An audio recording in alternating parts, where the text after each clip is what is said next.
the Suns decided to they played whack-a-mole. They got rid of their coach, Mike Budenholzer. Coach Bud, gone. See you later, persona non grata, excommunicated from the team. Phoenix missing the playoffs. When everyone gets in the suckbag teams get in the playoffs, and the Suns couldn't even get in the play-in tournament. And so they're out. Now, in a prepared statement released by some empty suit for the organization in Arizona, they said that competing at the highest level remains our goal, and we failed to meet expectations this season. Our fans deserve better. Change is needed, close quote. Which is a nice way of saying we have no idea what we're doing. This didn't work, so we'll try something else. We're going to keep throwing pasta against the wall until something sticks. Okay, so third consecutive offseason that Matt Ishbia, the very wealthy owner of the Phoenix Pro Bouncy Ball team, is in the business of trying to hire a coach. So let us discuss, and before we look ahead, we must look back. So did Mike Budenholzer get a raw deal in Phoenix? Only there for 1 year and was in Milwaukee when they won the championship. And when you win a title, you get that tag of having the championship pedigree and all that. And so that's why the Suns brought him in, and he lasted 1 year, and then he's kicked out. So I've got Tugboat, Beverly Hills, and Budweiser. And we will combine all of these things together, every single thing together, and we are going to make a cactus, which is what the Suns threw Mike Budenholzer on. A cacti is what they did. Right there, all the prickly cactus, little parts of it, enjoy all that. So, number one. There we go. So you guys start up the band earlier. I said number one. All right. Well, you know what this is, okay? You know what season this is? Now, somebody's – no, it's not the number one. Some would say it's spring. Right, spring, that time of the year and all that stuff. I would say it's the season of no, as in, no, this was not a raw deal. Not a raw deal. Not a raw deal. No. And here's why. All right, this is the opposite of a raw deal. What this is for Mike Budenholzer is the American dream. It is the American dream. It is a sweetheart deal. It is. It's a sweetheart deal. Let me explain why. Because he is holding the winning lottery numbers to the Arizona lottery. He's got them. And he didn't buy a lottery ticket. He just happened to get the ticket. Somehow it popped into his hand. It did. Budenholzer accepted a 5-year contract for $50 million dead presidents last offseason. So a year ago, less than a year ago now, he attempted to agree, signed the DocuSign there, got the $50 million contract, and he's gone after 1 year. That's it. And unlike most regular jobs where if you have a deal and you're done, that's it. You don't get a bunch of money and you're gone and goodbye. In the cartoonish world of pro bouncy ball and professional sports, what happened here in a landlocked state of Arizona, Mike Budenholzer was given a tugboat. It was a golden tugboat. And that golden tugboat to escape a sinking franchise, the pathetic Suns. And he was given $40 million to not coach a bunch of prima donna, a-hole players. And that was his gift. Does that sound like he got a raw deal? If I said, listen, you got to put up for 1 year, you got to put up with this. We'll get you $40 million, and you don't have to put up with it anymore, and you can do whatever you want. You're good. As long as you don't trash the team, you get the $40 million. Done. But wait, there's more, as every great infomercial says, but wait, there's more. So additionally, when he left the Bucks, he didn't leave the Bucks, he got let go by the Bucks. He had $16 million that the Bucks owed him approximately. So that means based on just buyouts from the Milwaukee and Phoenix basketball team, Budenholzer, by the time this deal's up in Arizona, will have made $56 million to not coach pro bouncy ball. $56 million to sit on your ass and get hemorrhoids and not coach. Budenholzer is financially as snug as a bug in the rug. He is good to go. Now, page 2. So, when you have a coaching change in the NBA, it always goes back to the players. There has never in the modern era been a coaching change that was not based on recommendations by the players. It doesn't happen. The players are the ones that drive the bus in that business. And so, which player shoulders the most blame for Mike Budenholzer not working out there, a quick departure from the Suns? Now, the rumors for the last couple of months were that it was Kevin Durant, that Durant was the schmuck and he was the problem. Well, now we have a plot twist. And what is the plot twist as things thicken up here? So the plot twist is the whispers indicate that the Palace intrigue is not focused on Kevin Durant. No. That this was an issue with Devin Booker. The plot thickens. Yeah, Devin Booker, supposedly. Now, Budenholzer had issues connecting with the locker room this season, which is really just some of the players didn't like the way he was talking. That's how that goes. And he did not resonate, did not motivate them to go out there and do things that you were supposed to do, that you shouldn't need to be told what to do. But nonetheless, so apparently his charismatic, I say that with a wink and a nod, his charismatic approach did not win the room.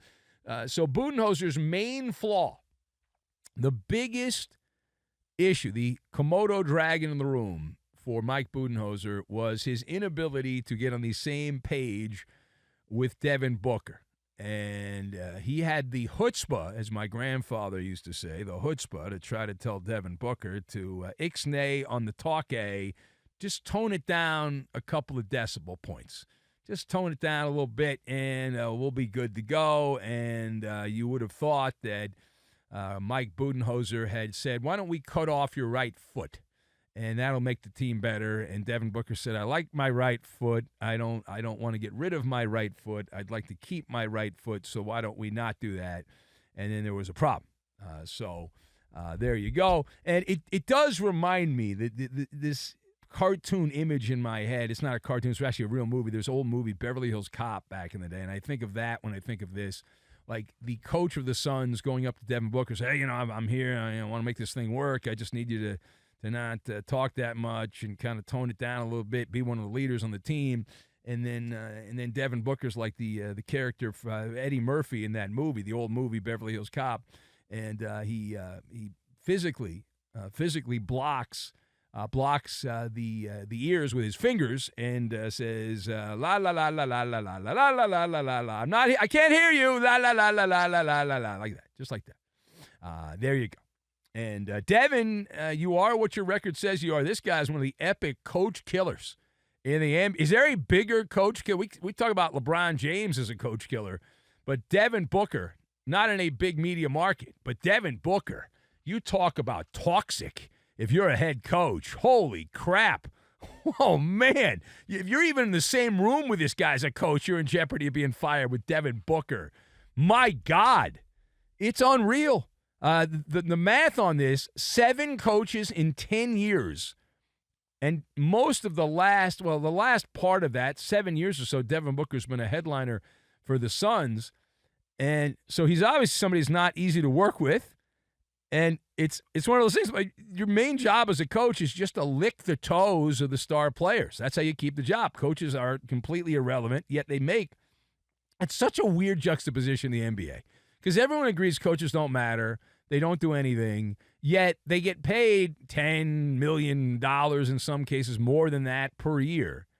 And yet they're easily replaceable. Like, it's not like, well, you get rid of your top player, it's a big problem, and everyone's like, get rid of the coach, you bring some other nerd in. Like the Nuggets. The Nuggets had Michael Malone, who most people thought was a pretty good coach. They hired this Beta Poindexter nerd who's a Nepo baby as the interim coach, and they're like, we'll figure it out. It's like so bizarre that why would you bother paying them that much? It's like the NFL determined running backs don't need to get paid a lot of money, so like only 2 or 3 running backs get paid any money. Everyone else gets paid peanuts. It's very bizarre. And congratulations to Matt Ishbia. You have assembled the worst team that money could buy. NBA version, the Phoenix Suns, the highest payroll in NBA history this past season. They totaled out at $442 million. How is that possible? Well, the payroll for the actual player salaries was $219 million, and then because all the cheap, tightwad, small market, pathetic owners complained and said, "Oh man, it's not fair," so they put all these taxes, these tariffs, if you will, on the big money teams in sports, and so in the NBA, so they ended up paying $184 million in luxury tariff penalties, if you will, and they couldn't even make the play-in tournament. My God! All right, now final point to the Big Easy. There were some other changes. There were other changes in the NBA. The Pelicans, which is I think a team that's there so the other teams have someone to play. They're one of those spam teams. How dumb is that name? The Pelicans. Anyway, the New Orleans Pelicans, we don't talk about them much. Why would we? Why would we? They fired the executive named David Griffin, a media favorite, a media darling, and he has been given the walking papers. Get out of here. You're done. Griffin spent the past 6 seasons putting bad basketball teams together as the head of basketball ops in New Orleans, and the Pelicans have said bye-bye. You're out of here. So how much blame does David Griffin, does he get for the New Orleans struggle? So Griffin could write a book. He's now qualified also to teach a class, like a web-based class, on how to keep getting gigs and not being very good at your job and last a good amount of time. It's wild. Right?